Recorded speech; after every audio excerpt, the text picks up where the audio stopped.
Hi everyone, I'm Teresa and I am so glad that you're here with me today as we're wrapping up our month of learning from the Bible about self-control. Self-control is choosing to do what you should even when you don't want to. And today we're going to be hearing more wise advice from the book of Proverbs. But first, I am so curious about what Jacob is up to today. Should we go see? Yeah, let's go.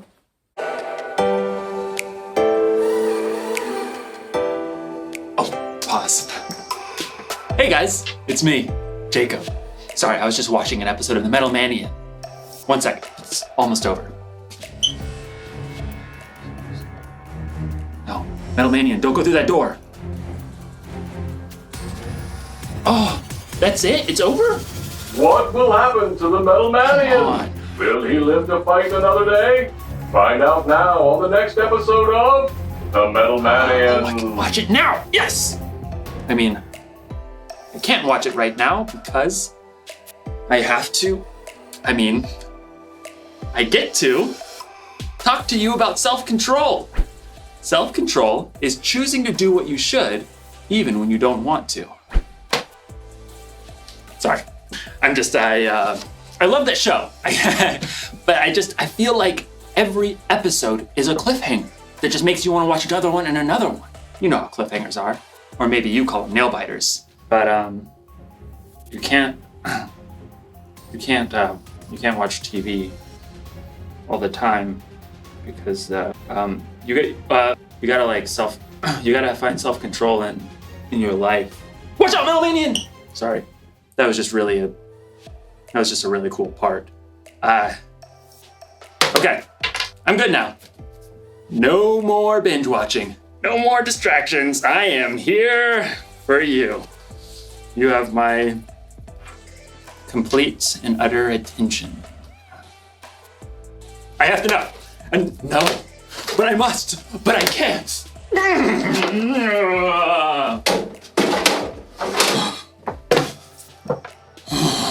Boy, this is gonna be harder than I thought.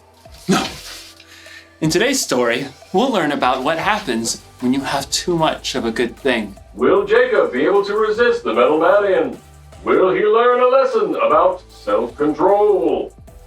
Find out in the next few minutes. I sure hope so. The Bible. It's 66 books of history, stories, letters, and poetry that fit together to form God's one big story. The epic adventure of how He created us and loves us so much that He made a way to rescue us. As we travel through the Bible, from Genesis to Revelation, we discover people who met God and found their lives changed forever. Now, for an amazing story. Inspired by the book of Proverbs, chapter 25, verse 16. Adeline and her younger brother Zeke had been waiting weeks for this particular Saturday. It's here! Yes Day!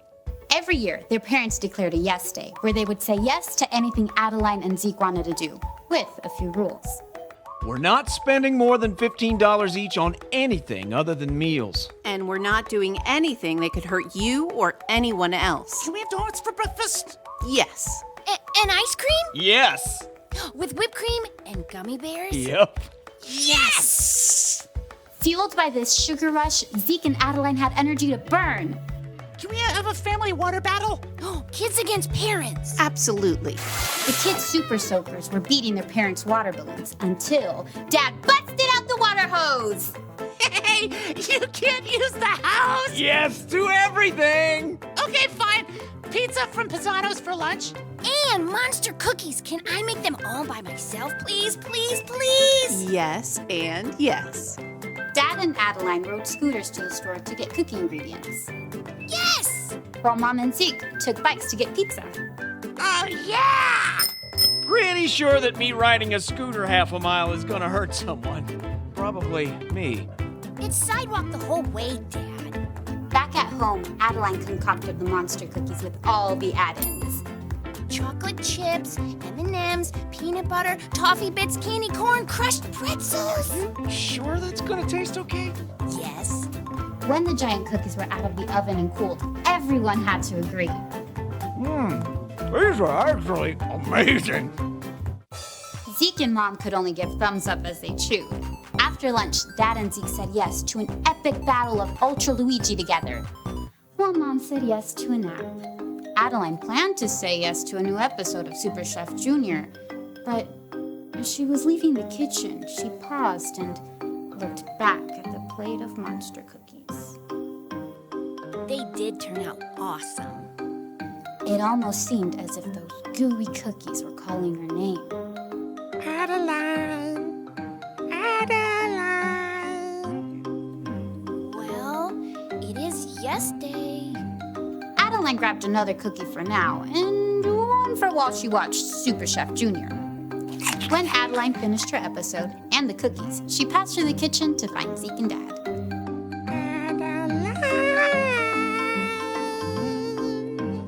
Yes?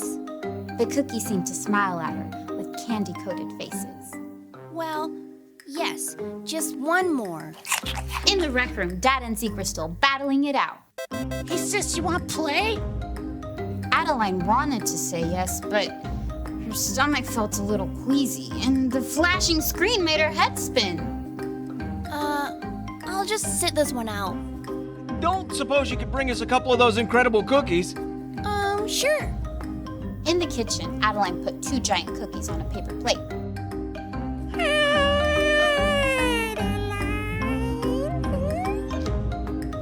Okay, fine. Even though her stomach didn't feel great, Adeline just couldn't resist that wonderful chewy cookie bite and candy crunch. She finished off yet another cookie on her way down to the rec room. Here you go. Thanks, sweetie. Hey, are you okay? Adeline grabbed her stomach as it churned. Her mouth felt sour. Yes. No. Adeline sat down quickly on the sofa, but the storm in her stomach grew. She bolted off of the sofa and headed straight for the bathroom. It didn't take long for all those cookies, not to mention pizza, ice cream, and donuts, to come right back up. Dad rushed in to help. Oh, sweetie, I know we've said yes to a lot of sugar today, but just how many cookies did you eat? I'm not sure. Too many. Whoa, that is seriously disgusting. Mom was right behind Zeke. Adeline, I'm feeling better now, Mom. Honest, just too many cookies. Once they were back in the rec room, Dad shook his head. You're a walking proverb. You mean Proverbs in the Bible? Sure. There's this great one that says, if you find honey, eat just enough. If you eat too much of it, you will throw up. Ugh, true story. Ew, did you put honey in the cookies? No, it doesn't have to be honey. It can be anything. I was going to ask what everyone wants for dinner, but... Toast, applesauce. Affirmative. I guess sometimes you gotta say no, even on yes day. Adeline's yes day hadn't gone quite the way she imagined, but at least she discovered a new skill to work on, knowing when to stop.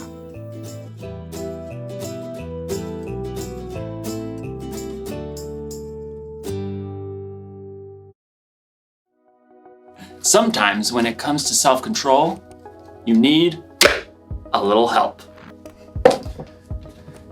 That should do it. King Solomon wrote, "If you find honey, eat just enough. If you eat too much of it, you will throw up." You notice that Solomon didn't write that there was anything wrong with eating honey, but you can have too much of a good thing. You have to know when stop. This isn't just true with honey either. For some people, they can't stop playing video games. Jump, dive, collect extra health. Some people can't stop eating sweets. For some people, it can even be sports. Okay, I got soccer at 9. I got hockey at 10. Boxing after that. Right before lunch, I'm gonna get some football in. After lunch, I'm gonna get some baseball in. Cornhole, pickleball, jujitsu. Now, none of those things are bad things by themselves. But if you don't know when to stop, even good things can get out of hand. If you find yourself thinking about that something all the time, it could be a clue that you need to stop. If you find yourself sneaking behind somebody's back so you can just watch one more video or eat just one more cookie, you might need to stop. If you're not sure what that something is for you, ask someone you can trust to help you see it and maybe even help you stop. The one thing to remember today is this: know when to stop. This is a tough one, but remember, self-control is a fruit of the Spirit. The Holy Spirit will give you some help when you choose to follow Jesus. You don't have to experience these nail biters on your own. I'm still looking forward to watching more of my show.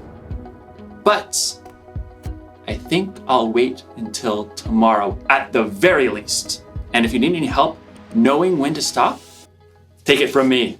You're gonna need a lot of duct tape. I'll see you next time.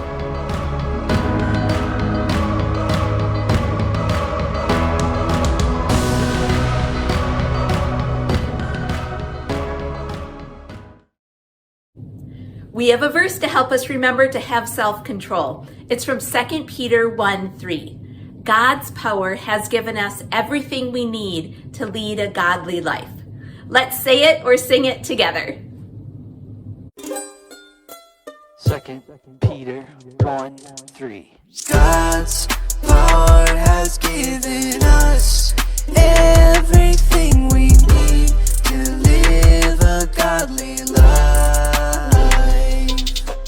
God's power has given us everything we need to live a godly life. Hey, nice job. You know, this is our last week learning 2 Peter 1:3, and I think that you've got it. Remember this week to use self-control and to know when to stop. I'll see you next time. Next time, we're going to be starting our new theme on compassion, caring enough to do something about someone else's need. I'll see you then. Bye-bye.